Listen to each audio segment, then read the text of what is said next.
So thinking about climate change, for example, thinking about as this climate changes, what does this mean for example, forests? And it could be climate change, for example, leads to increased frequency of forest fires as the dry season expands and gets longer, and maybe the temperatures increase.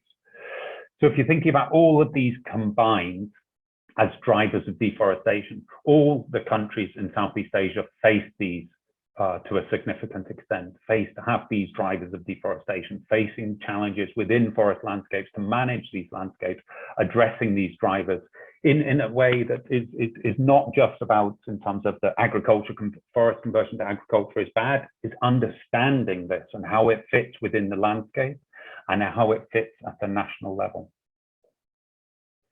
So what I'll do is I'll unpack all of these a little bit more. And I'll start with a couple of examples, focusing on, for example, thinking about economic development, but also thinking about conversion to agriculture.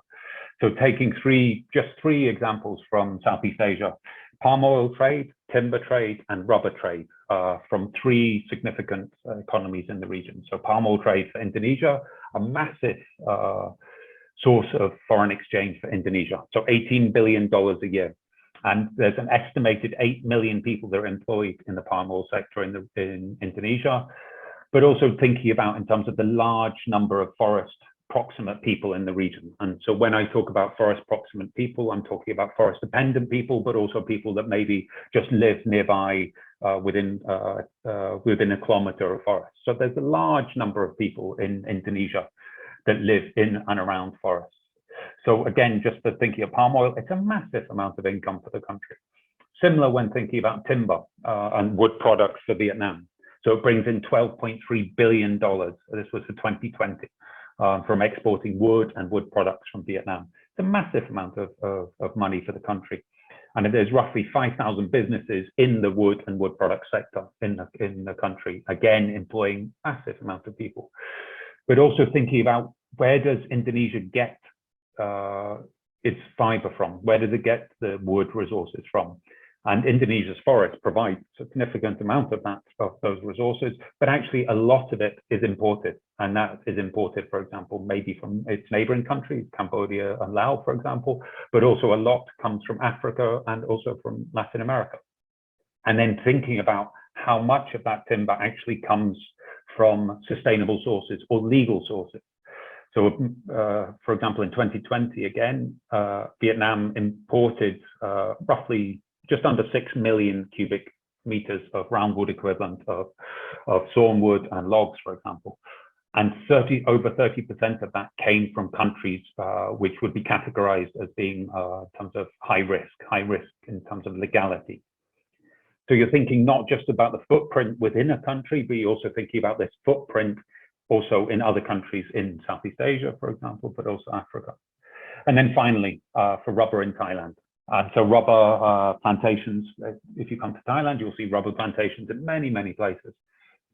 And you'll see, again, it brings in a significant amount of income. Many, many people are employed in the sector. And also, again, thinking about the number of people that are living in and around forests. So this slide, what I wanted to show is in terms of start to think about the drivers as I was showing in the last slide, thinking about the economic drivers, the conversion to agriculture, for example, but also thinking about the massive benefits that agricultural land and forest and land within forest landscapes can bring to a country. If you're thinking about the foreign exchange that's brought in from the trade, thinking about the employment that is brought in as well. So this goes back again to the slide I was showing earlier about forest cover changes. So if you think about, for example, in Indonesia, a massive loss of forests in Indonesia between 1990 and 2020. Also here, I should acknowledge that actually the amount of forest loss has reduced significantly in the last 4, 5, 6 years, and hopefully that will continue. But thinking about in terms of how, and I'll go into this a little bit more, how, for example, conversion from forests to agriculture, including palm oil in Indonesia. In Thailand, you see a slight increase in forest area, and in Vietnam also. In Thailand, for example, one must consider that forests, rubber plantations are defined according to FAO, for example, and the Thai government as being forests. So maybe this helps us to understand why forests have increased in Thailand. And similar in Vietnam, thinking about how forests, natural forests in Vietnam are actually still continuing to decrease, still facing many threats. And unfortunately, the deforestation is still going on in Vietnam.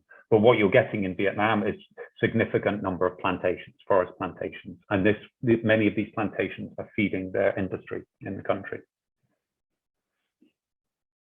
So this slide is basically just showing, just in terms of the loss of forests in Indonesia. And it's looking at, you're looking at primary forests, and you're looking at, for example, how each year the forests have changed. So for example, 2003, you've roughly at Indonesia as a whole, so the green line is Indonesia as a whole, roughly 270,000 hectares, 270,000 hectares of forests were lost in Indonesia. And then if you're looking at the peak for 2016, you're looking at just over 900,000 hectares of forest was lost in Indonesia in 1 year. That's a massive amount of area. And thinking about then, okay, what happens with this forest? So then you can see, for example, 2006. So in 2006, Indonesia, total area of palm oil plantations in Indonesia was 6.3 million hectares. And in 2017, this had grown to 12.3 million hectares. And so roughly, as a back of the envelope calculation, that means there's an average increase between 2006 and 2017 of 350,000 hectares.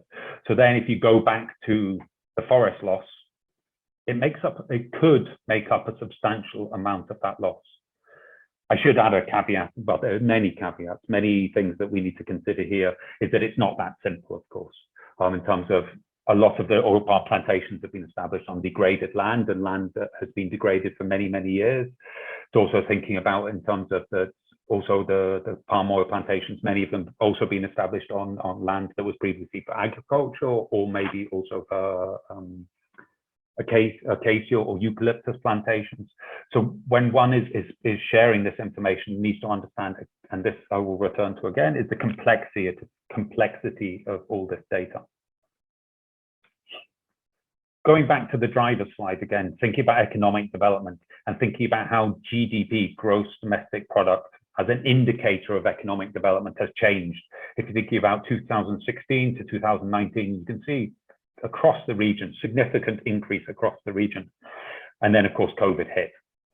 But still there's a forecast, and this data is from 2021. So basically 2022, sorry, but based on data from early 2021, the forecast is the GDP will recover and continue to grow throughout the region. And thinking about what that means in terms of what, if you're talking about economic development, what it means in terms of people having increased money to spend, wanting to, for example, build bigger homes, live in bigger homes, have more furniture, for example, have bigger cars, and thinking about what impact that has in terms of on urban areas, for example, but also impact on forest landscapes.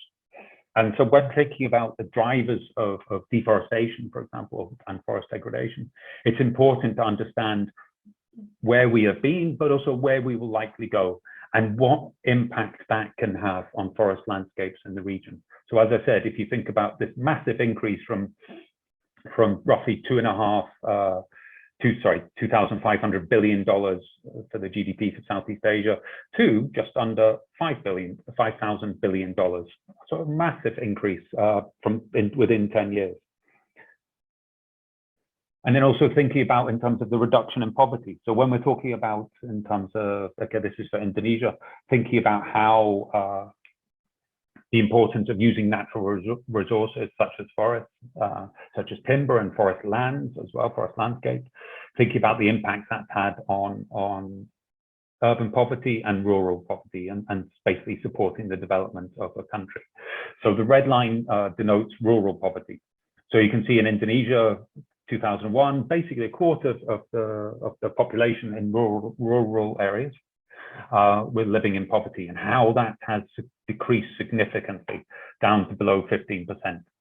And hopefully that trend will continue. So that's latest data is from 2017, and I imagine it has continued 2018, 2019, and hopefully into 2020, though maybe rural poverty is going up increasing at the moment because of COVID, unfortunately. And then what we also need to think about is how trade has changed.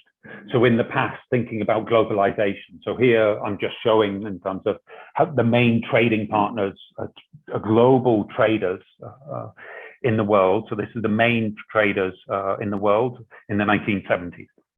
And thinking about, for example, that the UK really was a very important trading partner. So the UK, for example, here, New Zealand, Nigeria, Kenya, Ireland, the UK was their main trading partner for all of these countries.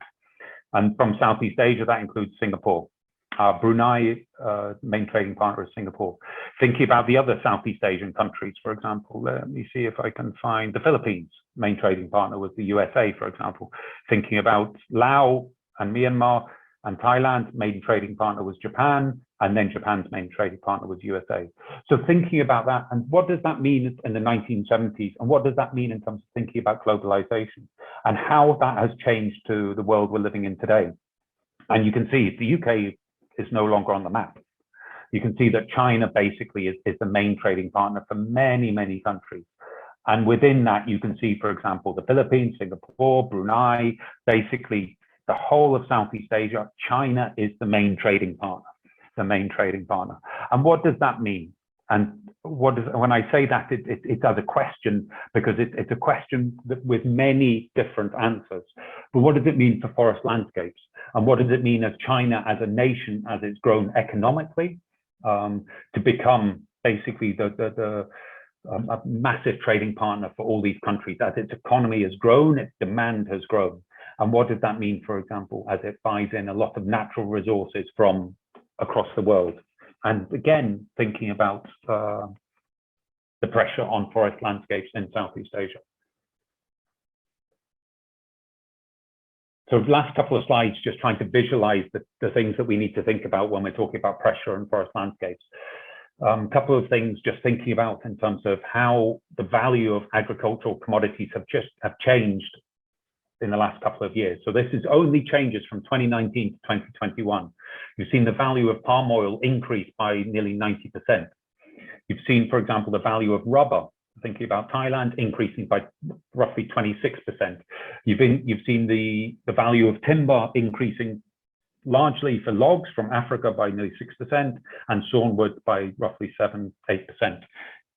Only in the space of 2019 to 2021, you've seen a slight decrease in logs from Southeast Asia. And what does that mean? So does that mean, for example, thinking about Indonesia, thinking about Malaysia, for example, is because this value of palm oil has increased more, there's more demand. So that means the supply, people are seeing the potential. People are seeing, oh, we can plant. Farmers are thinking, oh, look how much income we can get from palm oil. So maybe they're converting, for example, their previous farmland to palm oil. So where they were growing maybe crops that were less profitable. But also maybe thinking about maybe that what's happening is the country, Indonesia, for example, is thinking we need to benefit, we need to address this demand. We can see a lot of potential to help Indonesia continue to grow and develop and address issues of poverty. And for this, we should convert and create more palm oil. Indonesia, I should add, has got a moratorium on creating new plantations for palm oil that's been in place for a few years. But still, you can understand the pressures if you can see that massive increase in income that they can get from palm oil, the pressures that farmers and governments will have to, for example, convert